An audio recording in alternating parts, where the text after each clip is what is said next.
అసలు ఈ లంచగొండుల గురించి చెప్పి చెప్పి చెప్పి చెప్పి నాకే యాష్టకత్తాంది కానీ వాళ్ళు మాత్రం మారతలేరోలా. అసలు సర్కారు కొలవంటనే లంచాల కొలవానోలా నాకెప్పురి.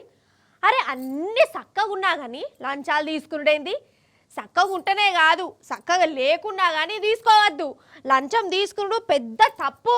అయినా కానీ దొరికినప్పుడు సుద్దాం తీ అనుకుంటా ఒకరిని మించి ఒకరు పోటీలు పడుకుంటా మరి లంచాలు తింటురు, జనాలను గోసవుచ్చుకుంటురు. అగో మళ్ళా లంచగొండ ఆఫీసర్లు దొరికిరు. వాళ్ళను మీ స్టైల్లో సన్మానం చేయర్రి, మీ ఇష్టం నడురి. ఫస్ట్ అయితే ఇగో ఈ సంబరాలు చూడురి, ఎగురుకుంటా దునుకుంటా పటాకులు కాలుతారు. పండగచ్చినంత ఎందుకు సంబరపడుతురో ఎరిగేనా? ఇగో వీళ్ళు లంచాలు తీసుకుంటుంటే పెద్ద ఆఫీసర్లకు దొరికిరు. వీళ్ళు దొరికినందుకు జనాలకి ఇట్లా పటాకులు కాల్చి పండుగ చేసుకుంటారోళ్ళ. అంటే చూడిగా వీళ్ళు ఎంతగానో లంచం అనుకుంటే వీళ్ళని ఎంత విక్క తిన్నారో కదా.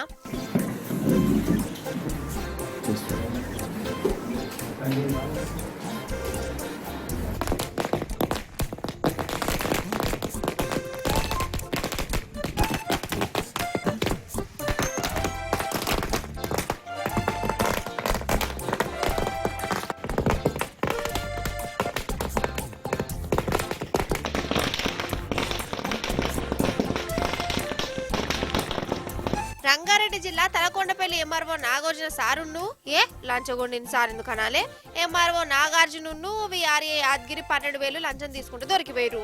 భూమి పేరు మార్చేందుకు ఒక కుటుంబం వీళ్ళ కాడకత్తే పైసలు ఏంది పని చేయమని అన్నారట. అరే అన్ని సక్కగున్న పైసలు ఎందుకు ఇస్తుడు, లంచం ఏమిటి కానీ బతలాడినా ఇనుడే లేదు. ఇక వాళ్ళు సప్పు చేక ఏసీ బోలకు మతలబ్ పంపితే వాళ్ళు ఉపాయం చేసి ఇద్దరిని దొరకబట్టిరు.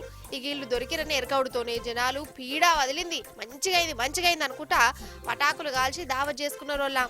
అంటే వీళ్ళు ఎన్ని లంచాలు తీసుకున్నారో ఇప్పటిదాకా కదా.